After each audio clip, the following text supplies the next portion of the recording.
Assalamualaikum dan salam sejahtera. Hari ini saya Nurul Adila binti Nik Hayazi bersama rakan-rakan saya Nur Izzati binti Jamaluddin, Nurul Nadia binti Omar dan Nur Sabrina Iliani binti Ceko.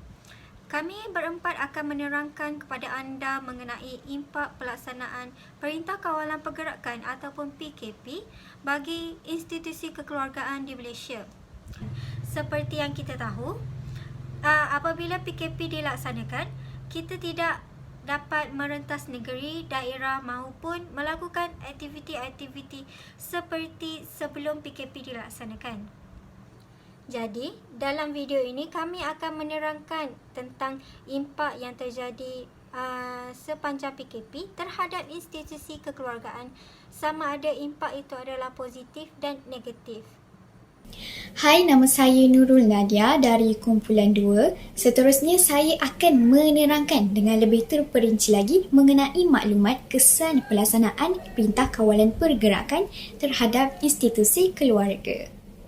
Seperti yang kita maklum, pelaksanaan Perintah Kawalan ini sudah tidak asing lagi bagi kita sebagai rakyat Malaysia. Terdapat banyak impak positif dan negatif yang kita dapat melalui pelaksanaan PKP ini. Lebih-lebih lagi kesan terhadap institusi kekeluargaan. Antara kesan negatif pelaksanaan PKP ini terhadap institusi kekeluargaan ialah kesihatan ahli keluarga yang semakin merudum dari segi kesihatan fizikal. Sedar atau tidak, Perintah Kawalan Pergerakan ini menjadi faktor terbesar perubahan pola pengambilan makanan dan gaya daya seharian. Isu berat badan pula kian menjadi masalah besar yang sukar dikawal masyarakat kita kerana aktiviti luar yang begitu terhad dan kurang melakukan aktiviti senaman di rumah semasa pelaksanaan Perintah Kawalan Pergerakan. Selain daripada isu pelaksanaan aktiviti luar yang terhad, sikap ibu bapa juga menyumbang kepada kemerosotan kesihatan fizikal anak-anak. Hal ini kerana ibu bapa sering menyediakan makanan yang tidak sihat sewaktu tempoh Perintah Kawalan Pergerakan dilaksanakan. Ramai ibu bapa yang menjadikan makanan ringan seperti makanan bergoreng, keropok atau gula-gula bagi membantu anak-anak kekal fokus sewaktu sesi pembelajaran dan pengajaran di rumah. Cara ini amatlah tidak disarankan kerana boleh membawa kemudaratan kepada anak-anak di kemudian hari. Tabiat pemakanan yang tidak seimbang dan kurangnya aktiviti fizikal menjadi antara penyumbang kepada kemerosotan kesihatan fizikal dalam kalangan ahli keluarga sepanjang tempoh PKP ini. Oleh itu, jelaslah kita sebagai orang yang bertanggungjawab haruslah membendung perkara ini daripada terus menjadi kemelut yang lebih serius. Seiring dengan tujuan program kami, antara matlamat dan objektif yang kami ingin capai dalam program ini adalah untuk membantu meningkatkan kefahaman amalan gaya hidup sihat dari segi pemakanan dan kesihatan fizikal dalam institusi kekeluargaan. Antara cara untuk meningkatkan kesihatan fizikal adalah dengan menjaga pengambilan makanan dengan baik. Ibu bapa perlu mengamalkan pemakanan yang seimbang bersama anak-anak mereka. Mereka juga perlu menghidangkan makanan yang seimbang mengikut piramid makanan yang telah disarankan oleh pihak Kementerian Kesihatan Malaysia. Pastikan diet adalah seimbang dengan pengambilan makanan daripada kesemua kumpulan makanan iaitu karbohidrat, vitamin, buah sayuran, protein dan lemak untuk memastikan tubuh anak-anak memperoleh kesemua nutrien yang diperlukan. Ibu bapa juga haruslah hidangkan makanan dalam jumlah yang wajar dan sederhana untuk mengelakkan pengambilan makanan yang berlebihan atau berkurangan. Seperti yang disarankan oleh pihak KKM, semua masyarakat haruslah mengamalkan pinggan sihat Malaysia iaitu mengamalkan suku-suku separuh dalam pengambilan makanan untuk seharian.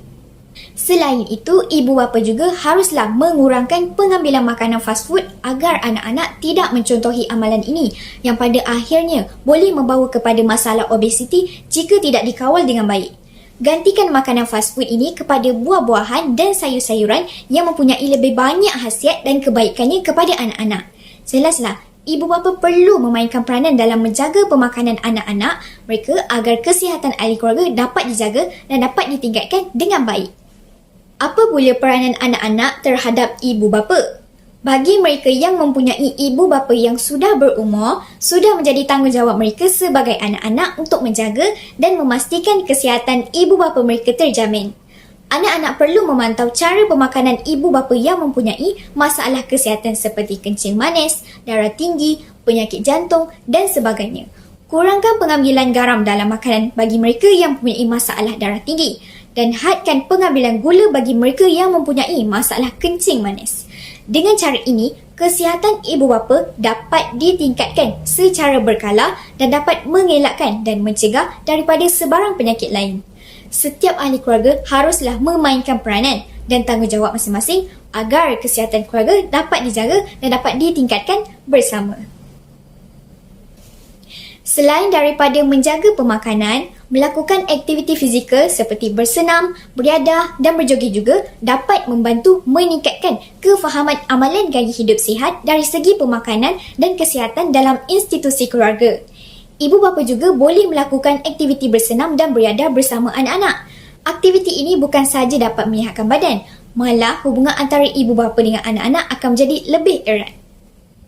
Memandangkan perintah kawalan pergerakan yang dilaksanakan menyebabkan pelaksanaan aktiviti luar yang terhad, kita boleh menggunakan alternatif lain selain daripada beriadah di luar. Antara cara lain adalah kita boleh melakukan senaman bersama di rumah seperti melakukan aktiviti berzumba bersama keluarga. Selain itu, kita juga boleh melakukan aktiviti senaman ringan di rumah pada waktu pagi. Dengan cara ini, kita masih lagi dapat mengekalkan gaya hidup sihat walaupun pada waktu PKP ini. Selain daripada melakukan aktiviti senaman, menjaga pemakanan, menambah pengetahuan tentang kesihatan juga dapat meningkatkan kefahaman amalan gaya hidup sihat dalam diri kita. Sebagai contoh, kita boleh mempelajari kesihatan fizikal dari mana-mana sumber seperti sumber daripada buku, apps media sosial seperti TikTok dan Facebook yang benar dan bersesuaian. Mengetahui betapa pentingnya amalan kesihatan yang baik membantu kita untuk mencapai dan mencari jalan untuk menjadi orang yang sihat. Impak pelaksanaan PKP terhadap institusi keluarga teramatlah banyak kesan buruk dan baiknya. Oleh itu, kita sebagai masyarakat yang bertanggungjawab haruslah memelihara keluarga kita daripada tergolong dengan masalah yang negatif ini.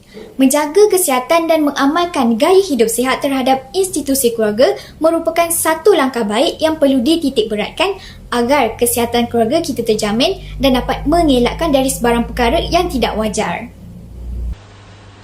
Nama saya Nur Izzati binti Jamaluddin. Saya akan berkongsi langkah-langkah efektif untuk menangani masalah tekanan emosi dan mental dalam institusi kekeluargaan. Masalah emosi dikenal pasti menjadi isu utama kesihatan mental rakyat pada ketika ini, terutamanya sejak negara kita telah melaksanakan Perintah Kawalan Pergerakan PKP. Kehidupan masyarakat berubah, malah ada yang terasa seperti mereka terpenjara di kediaman sendiri. Kesihatan mental ini amat dibimbangkan kerana bukan sahaja boleh memberi kesan yang negatif kepada institusi kekeluargaan, malah boleh membawa kepada keadaan yang lebih buruk seperti membunuh diri.